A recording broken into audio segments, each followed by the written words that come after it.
इस सेशन में हम क्वांटिटी एप्टीट्यूड के बहुत ही इम्पॉर्टेंट टॉपिक परसेंटेज के बारे में डिस्कस करेंगे। परसेंटेज बाकी टॉपिक से ज़्यादा इम्पॉर्टेंट है क्योंकि परसेंटेज जो है वो बहुत से टॉपिक में यूज़ होता है, जैसे कि profit and loss, compound interest, simple interest, data interpretation etcetera. यहाँ पर बहुत से क्वेश्चन परसेंटेज बेस्ड होते हैं, तो अगर आप परसेंटेज को अच्छे से समझ लेते हो तो इन क्वेश्चन को सॉल्व करना आसान हो जाता है। तो आइए समझते हैं कि परसेंटेज का क्या मीनिंग है। परसेंटेज मीन्स पर 100 और एवरी 100। ठीक है, परसेंटेज का मतलब है यहाँ पर 100 या फिर फॉर एवरी 100, यानी कि आउट ऑफ 100 कि 100 में से कितना, 100 में से 20, 100 में से 30, और परसेंटेज का सिंबल ये है। ठीक है, और हम परसेंटेज को पीसीबी कहते हैं। ठीक है, शॉर्टकट में हम परसेंटेज को पीसी लिखते हैं। फॉर एग्जाम्पल 94% या 74%, 55%, 65%, 25%, 88% है ना।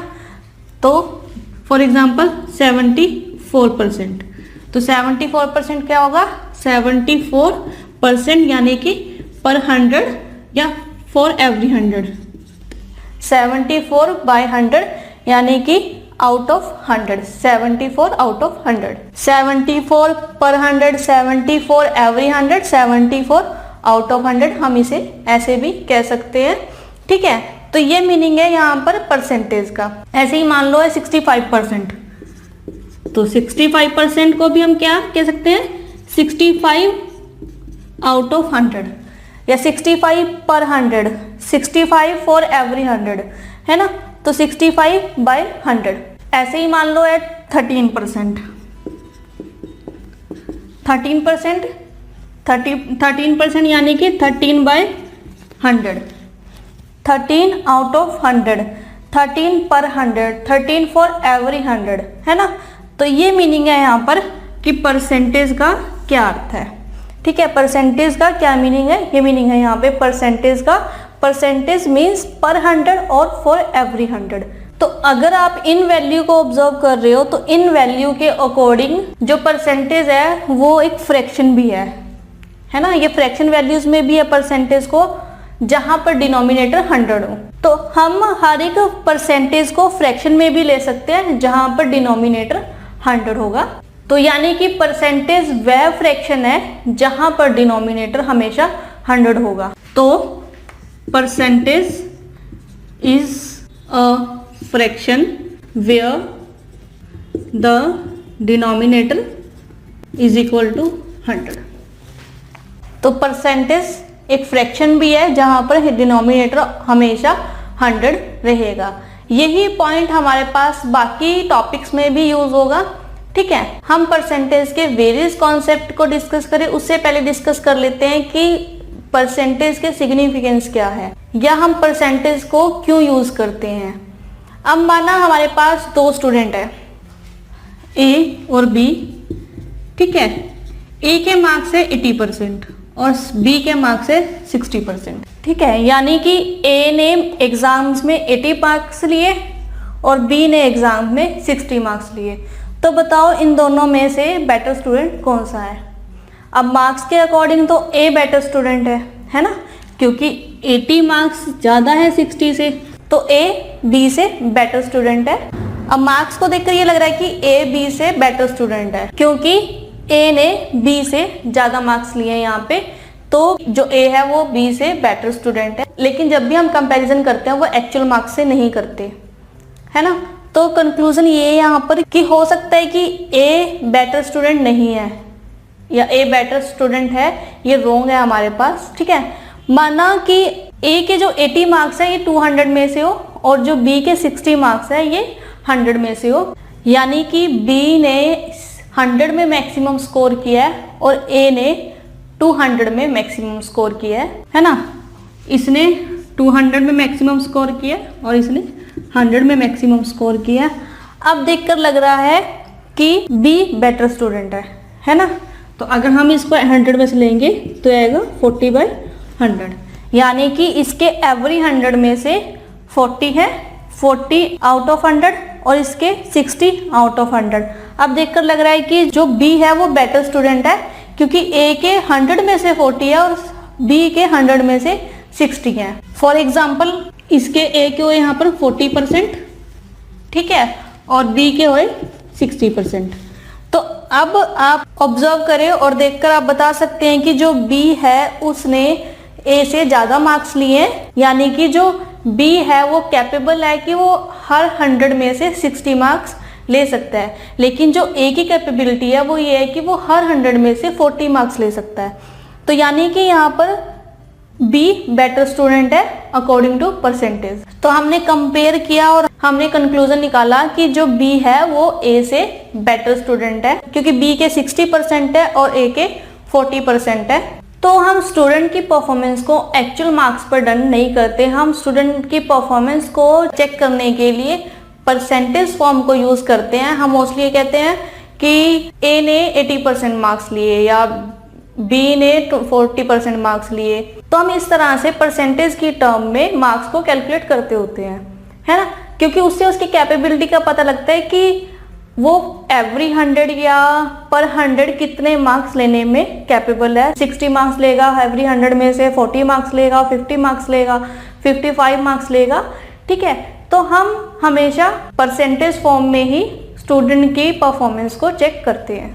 तो हम अलग अलग तरह के स्टूडेंट की परफॉर्मेंस को वेरीफाई करने के लिए, चेक करने के लिए परसेंटेज स्कोर का यूज करते हैं, क्योंकि परसेंटेज स्केल मापने में यूज होता है 0 to 100 में से। तो पॉइंट यहाँ पर ये है कि जब भी परसेंटेज स्कोर यूज किया जाता है तो परफॉर्मेंस का स्केल सभी स्टूडेंट के लिए कॉमन रहता है कि उनके मैक्सिमम मार्क्स क्या है, क्योंकि परसेंटेज 0 से 100 के बीच में, यानी कि हमेशा वो 0 से 100 के बीच में लाई करेगी, क्योंकि हम जब भी परसेंटेज की बात करते हैं तो हम पर 100 या फॉर एवरी 100 की बात करते हैं, है ना।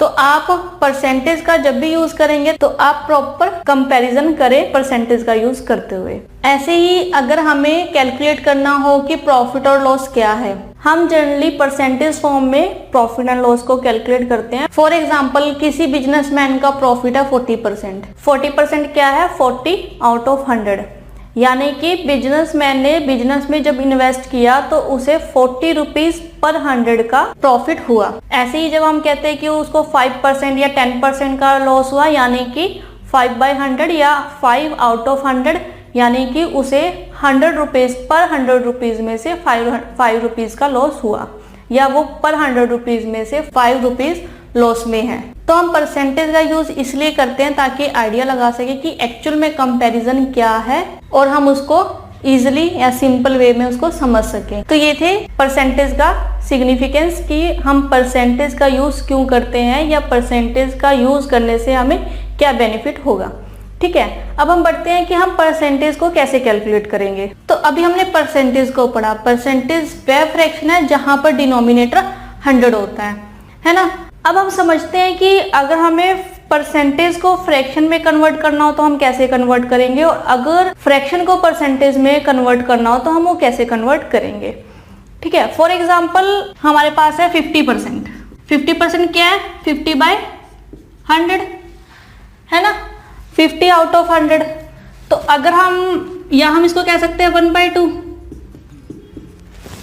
है ना, यानी कि 50% का फ्रैक्शन क्या है? 1/2। तो 50% को हम कह सकते हैं 1/2। ऐसे ही 25%। 25% क्या है? 25/100, यानी कि 1/4।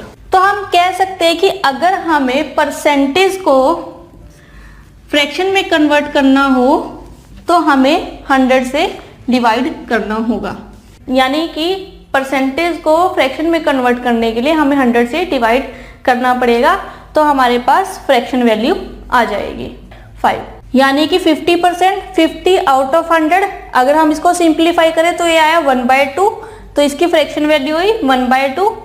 25%, 25 आउट ऑफ 100। अगर हम इसको सिंप्लीफाई करें तो ये आया 1/4, यानी कि अगर हमें परसेंटेज वैल्यू को फ्रैक्शन वैल्यू में कन्वर्ट करना हो तो हमें क्या करना है? सिंपली 100 से डिवाइड करना है। ऐसे ही अगर हमें फ्रैक्शन को परसेंटेज में कन्वर्ट करना हो तो हम वो कैसे करेंगे।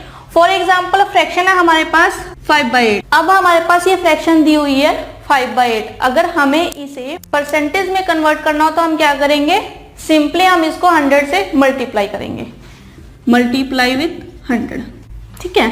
और इसको सिंप्लीफाई करेंगे तो ये आएगा 62.5%, ठीक है। यानी कि अगर हमें फ्रैक्शन को परसेंटेज में कन्वर्ट करना हो तो हम 100 से मल्टीप्लाई करेंगे। ऐसे ही एक और फ्रैक्शन है, फॉर एग्जांपल 4/5। अब 4/5 इस फ्रैक्शन को अगर हमने परसेंटेज में कन्वर्ट करना तो हम क्या करेंगे, इसको भी 100 से मल्टीप्लाई करेंगे तो ये आएगा 80%। यानी कि हम कह सकते हैं कि परसेंटेज को अगर हमने फ्रैक्शन में कन्वर्ट करना है और या फिर फ्रैक्शन को परसेंटेज में कन्वर्ट करना है तो इनमें डेफिनेट रिलेशन है। यानी कि जब हम परसेंटेज को फ्रैक्शन में कन्वर्ट कर रहे हैं तो हम 100 से डिवाइड कर रहे हैं, और जब हम फ्रैक्शन को परसेंटेज में कन्वर्ट कर रहे हैं तो हम 100 से मल्टीप्लाई कर रहे हैं। तो आपको अगर परसेंटेज से फ्रैक्शन में कन्वर्ट करना है तो 100 से डिवाइड करें, और अगर फ्रैक्शन को परसेंटेज में कन्वर्ट करना है तो 100 से मल्टीप्लाई कर दो। अब हम जानते हैं कि हम परसेंटेज से रिलेटेड कैलकुलेशन को कैसे करेंगे। For example x% of y। अब x% ऑफ y यानी कि x% क्या हुआ, x/100 ऑफ y यानी कि इज इक्वल टू हुआ x% यानी कि x/100 मल्टीप्लाई y, या हम इसको कह सकते हैं xy डिवाइड बाय 100। तो सिंपल कि जब हमें x% ऑफ y निकालना हो तो हम सिंपली क्या करेंगे, xy डिवाइड बाय 100, यानी कि x मल्टीप्लाई विद y और उसको 100 से हमने डिवाइड कर देना है, ठीक है। For example 30% of 600, 30% of 600। अब जब हमें इसको सिंप्लीफाई करना हो तो हम क्या करेंगे, x क्या है यहाँ पे 30 और y 600, तो 30 मल्टीप्लाई 600 डिवाइड बाय 100। तो अगर हम इसको सिंप्लीफाई करेंगे तो ये आएगा 180। तो 30% ऑफ 600 180, ठीक है।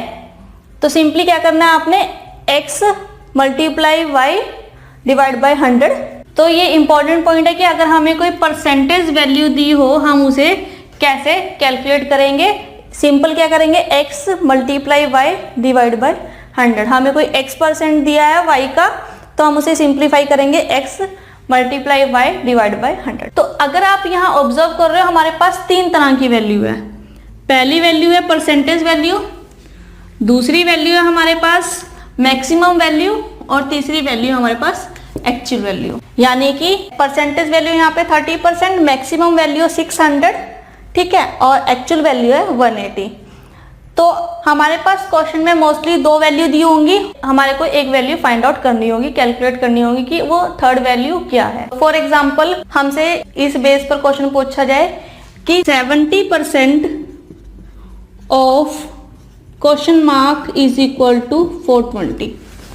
अब हमने यहाँ पे इस क्वेश्चन मार्क को यानी कि मैक्सिमम वैल्यू को फाइंड आउट करना है। अब हमें पता है 70 क्या है, 70%, 70/100 इंटू ये हमारा y था, तो मैं इसको कुछ भी x y z कुछ भी मान लो या क्वेश्चन मार्क मान लो, मैंने x माना है यहाँ पे, इज इक्वल टू 420, ठीक है। अब x यही रहेगा, अब ये सारा इधर जाएगा तो ये अपोजिट हो जाएगा, 100 ऊपर और 70 नीचे, तो इसको यही सिंप्लीफाई कर देते हैं। ये आया 600 उधर जाके मल्टीप्लाई होगा तो x इज इक्वल टू 600, यानी कि 70% ऑफ 600 इज इक्वल टू 420। तो इस क्वेश्चन में हमें परसेंटेज वैल्यू दी हुई है, हमें मैक्सिमम वैल्यू को फाइंड आउट करना है और एक्चुअल वैल्यू दी हुई है।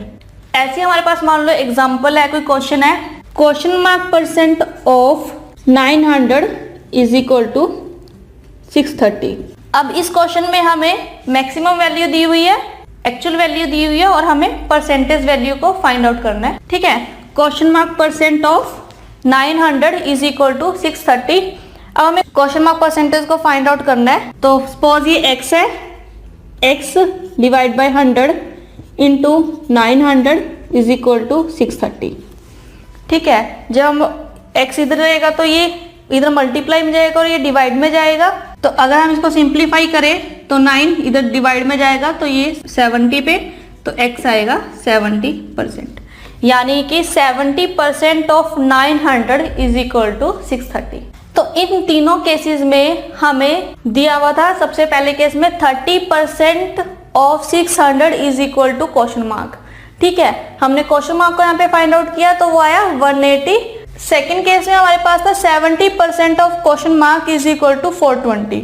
यहाँ पर हमें परसेंटेज वैल्यू दी हुई है और एक्चुअल वैल्यू दी हुई है, हमने मैक्सिमम वैल्यू को फाइंड आउट करना है। तो हमने सिंप्लीफाई किया इसको, तो हमारे पास क्वेश्चन मार्क आया, मैक्सिमम वैल्यू आई 600। ठीक है, फिर हमारे पास थर्ड केस है, यहाँ पे question mark percent of 900 is equal to 630। अब हमारे पास यहाँ पे मैक्सिमम वैल्यू दी हुई है, एक्चुअल वैल्यू दी हुई है और हमें परसेंटेज वैल्यू को फाइंड आउट करना है। तो परसेंटेज वैल्यू हमारे पास यहाँ पर आई 70% ऑफ 900 इज इक्वल टू 630। और ये सभी की सभी कैलकुलेशन इस इक्वेशन पर बेस्ड है, x% ऑफ y। अब हम इस तरह के क्वेश्चन को एक और तरीके से भी सिंप्लीफाई कर सकते हैं। कैसे कि एक परसेंटेज वैल्यू दी होगी, दूसरी परसेंटेज वैल्यू हमने फाइंड आउट करनी होगी। हमेशा मैक्सिमम वैल्यू को 100% माने, ठीक है, और जो दूसरी परसेंटेज वैल्यू है उसको कैलकुलेट करेंगे और उसके अकॉर्डिंग हम दूसरी परसेंटेज वैल्यू को कैलकुलेट करेंगे। कैसे करेंगे? फॉर एग्जांपल फर्स्ट क्वेश्चन था हमारे पास यहाँ पे 30% ऑफ 600।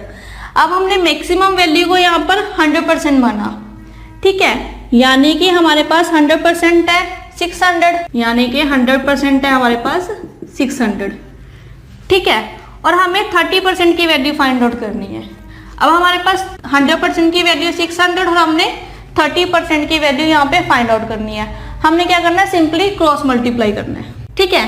क्रॉस मल्टीप्लाई करेंगे तो question mark is equal to 600 multiply 30 divide by 100, तो ये कैंसिल, ये आएगा 180, ठीक है।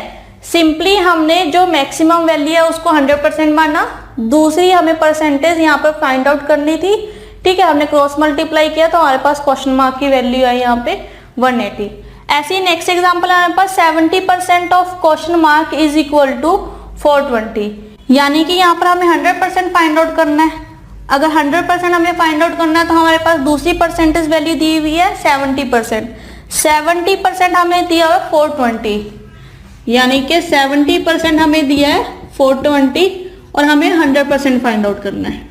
तो 100% क्वेश्चन मार्क है हमारे पास, हमने इसको फाइंड आउट करना कैसे? हम क्रॉस मल्टीप्लाई करेंगे तो क्वेश्चन मार्क आएगा हमारे पास 420 मल्टीप्लाई 100 डिवाइड बाय 70, तो ये आया हमारे पास 600।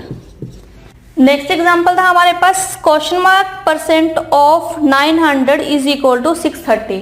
अब हमारे पास 100% है 900 और हमें दूसरी परसेंटेज यहाँ पर फाइंड आउट करनी है, यानी कि 100% है हमारे पास 900 और हमें ये वाली परसेंटेज फाइंड आउट करनी है, ये इसकी वैल्यू दी हुई है 630। तो अगर हम इसको क्रॉस मल्टीप्लाई करें तो क्वेश्चन मार्क परसेंट आएगा 630 मल्टीप्लाई 100 डिवाइड बाय 900, ये आया 70%, ठीक है। तो हमने यहाँ पर देखा x% of y is equal to xy divide by 100, यानी कि हमारे पास क्वेश्चन में एक परसेंटेज वैल्यू दी हुई है हमें, या वो 100% की वैल्यू दी होगी या कुछ भी 30, 70, या हमें वो परसेंटेज वैल्यू भी दूसरी फाइंड आउट करनी हो, ठीक है। तो हमें एक परसेंटेज वैल्यू दी हुई है, हमें दूसरी परसेंटेज वैल्यू को कैलकुलेट करना है यहाँ पर, और इसमें हमें एक परसेंटेज वैल्यू, एक मैक्सिमम वैल्यू और एक एक्चुअल वैल्यू दी हुई है, और इन तीन फॉर्मेट में हमें एक परसेंटेज वैल्यू दी हुई है, दूसरी परसेंटेज वैल्यू हमने कैलकुलेट करनी है। तो हम सिंपली क्रॉस मल्टीप्लाई करके क्वेश्चन मार्क को फाइंड आउट कर सकते हैं। तो एक इंपॉर्टेंट पॉइंट यहाँ पर ये है कि हमारे को एक परसेंटेज वैल्यू दी हुई है, दूसरी परसेंटेज वैल्यू हमने कैलकुलेट करनी है, और हम वो कैसे कर सकते हैं? क्रॉस मल्टीप्लाई से। तो अगर आप क्वेश्चन को इस पैटर्न से करोगे तो आप जल्द ही आंसर को फाइंड आउट कर सकते हैं। नेक्स्ट पॉइंट समझने वाला यहाँ पर ये है कि यहाँ पर पॉइंट था x% of y is equal to xy divide by 100, same है y% ऑफ x के। वो कैसे? इसको समझते हैं। अब इसको समझते हैं कि जो x% of y is equal to y% of x same है, वो कैसे पॉसिबल है? हम जानते हैं कि x% ऑफ y क्या है, is equal to xy divide by 100। ये इक्वल है y into x divide by 100 के, क्योंकि x को y से मल्टीप्लाई करो या y को x से मल्टीप्लाई करो, हमारे पास क्योंकि जो वैल्यू आएगी वो सेम आएगी। तो अगर हम इसको स्प्लिट कर रहे हैं तो ये क्या आएगा, y divide by 100 into x, है ना। अब y बाई 100 क्या हुआ, ये y%, यानी कि y% ऑफ x। अब y% ऑफ x, ठीक है, तो ये हुआ y% ऑफ x। तो हम कह सकते हैं x% of y is equal to y% of x। तो अब ये जो पॉइंट है हमारे पास, ये कुछ सर्टेन कैलकुलेशन में हमारी हेल्प करेगा। For example 46% of 50, for example है हमारे पास 46% ऑफ 50। अब हमें 50 का 46% चाहिए। अब इसको कैलकुलेट करना थोड़ा सा टिपिकल है ना। तो हम क्या करेंगे, 50% ऑफ 46 कर लें इसको, यानी कि 50% ऑफ 46। अब इसको कैलकुलेट करना आसान है, कैसे? 50% ऑफ 46 यानी कि 1/2, 50% 1/2, 1/2 यानी कि 46/2, 46/2 क्या आएगा, 23। तो अगर हम इसको 46% ऑफ 50 की बजाय 50% ऑफ 46 ले तो हमारी कैलकुलेशन फास्ट हो जाएगी, है ना। अगर हम इसको कैलकुलेट करते तो ये टाइम थोड़ा सा ज़्यादा लेता, लेकिन इसको कैलकुलेट करना आसान है, ठीक है। तो आप इस तरह से अपनी कैलकुलेशन को आसान करने के लिए भी इस पॉइंट का यूज कर सकते हो, y% ऑफ x, जहां पर आपको लगे कि इसको परसेंटेज में कन्वर्ट करके या इसका परसेंटेज वैल्यू कैलकुलेट करना आसान है, तो आप उसको कन्वर्ट कर लो y% ऑफ x में, क्योंकि अगर हम इसको मल्टीप्लाई करें, इसको इससे मल्टीप्लाई करें तो भी सेम आएगा, अगर हम इसको इससे मल्टीप्लाई करें तो भी सेम आएगा, है ना। तो आप इस तरह से भी इसको यूज कर सकते हैं। अब हम समझते हैं कि अगर मान लो परसेंटेज में इंक्रीज और डिक्रीज हो रहा हो तो हम उस परसेंटेज को कैसे कैलकुलेट करेंगे। हमारे पास कोई वैल्यू है, वो परसेंटेज से इंक्रीज डिक्रीज हो रही है, अब वो परसेंटेज से कैसे इंक्रीज डिक्रीज होगी इसको समझते हैं। फॉर एग्जाम्पल ओरिजिनल वैल्यू है हमारे पास x, ठीक है, ओरिजिनल वैल्यू हमारे पास x और ये इंक्रीज या डिक्रीज हो रही है p% से। अगर ये इंक्रीज या डिक्रीज हो रही है p% से तो हमारी न्यू वैल्यू क्या आएगी, न्यू वैल्यू आएगी x, यानी कि original value plus minus p% of x, यानी कि original value plus minus p% of original value, plus increase के केस में माइनस डिक्रीज के केस में। अगर परसेंटेज इंक्रीज है, इंक्रीज में है, ठीक है, तो हम उसे प्लस करेंगे, अगर डिक्रीज हो रही है तो हम उसको माइनस करेंगे, यानी कि वैल्यू इंक्रीज्ड बाय p%, तो x plus p% of x, और वैल्यू डिक्रीज बाय p%, तो x minus p% of x। इसका एक एग्जांपल समझते हैं। फॉर एग्जांपल राम की सैलरी है, राम की सैलरी 60,000, ठीक है, राम की सैलरी है 60,000 और ये इंक्रीज हो रही है, इंक्रीज्ड बाय 25%, और ये इंक्रीज हो रही है 25% से। अब जब ये 25% से इंक्रीज हो रही है तो राम की न्यू सैलरी क्या होगी, Ram's new salary is equal to original value x, x है यहाँ पे 60,000, ठीक है, इंक्रीज हो रही है तो प्लस, इंक्रीज हो रही है तो प्लस p%, p% क्या है 25% ऑफ 60,000, तो ये हुआ 60,000 प्लस 25% ऑफ 60,000, 60,000 का 25%, तो ये हुआ 50,000, 50,000 तो ये हुआ 75,000, यानी कि राम की जो सैलरी जब इंक्रीज हुई 25% तो ये हुई 75,000। अब ऐसे ही मान लो सैलरी डिक्रीज हो रही है 20% से, सैलरी डिक्रीज्ड बाय 20%, अब जब ये 20% से डिक्रीज हो रही है तो राम की न्यू सैलरी क्या आएगी, 60,000 जो ओरिजिनल सैलरी थी उसकी, माइनस, अब डिक्रीज हो रही है तो माइनस 20% ऑफ 60,000, तो ये आएगा 60,000 माइनस 20% ऑफ 60,000 कितना होता है, 12,000। तो राम की न्यू सैलरी आई है 48,000। तो इस तरह से हमें वैल्यू दी हुई है कोई x और वो इंक्रीज और डिक्रीज हो रही है p% से, तो न्यू वैल्यू हमारे पास क्या आएगी, x प्लस माइनस x यानी कि original value plus minus p% of x यानी कि ओरिजिनल वैल्यू। अब प्लस यहाँ पर इंक्रीज के लिए है, अगर वैल्यू में परसेंटेज इंक्रीज हो रही है, और माइनस डिक्रीज के लिए। अभी तक जो हमने पॉइंट यहाँ पर डिस्कस किए हैं परसेंटेज में, और ये सभी के सभी पॉइंट्स यूज होंगे क्वेश्चन को सॉल्व करने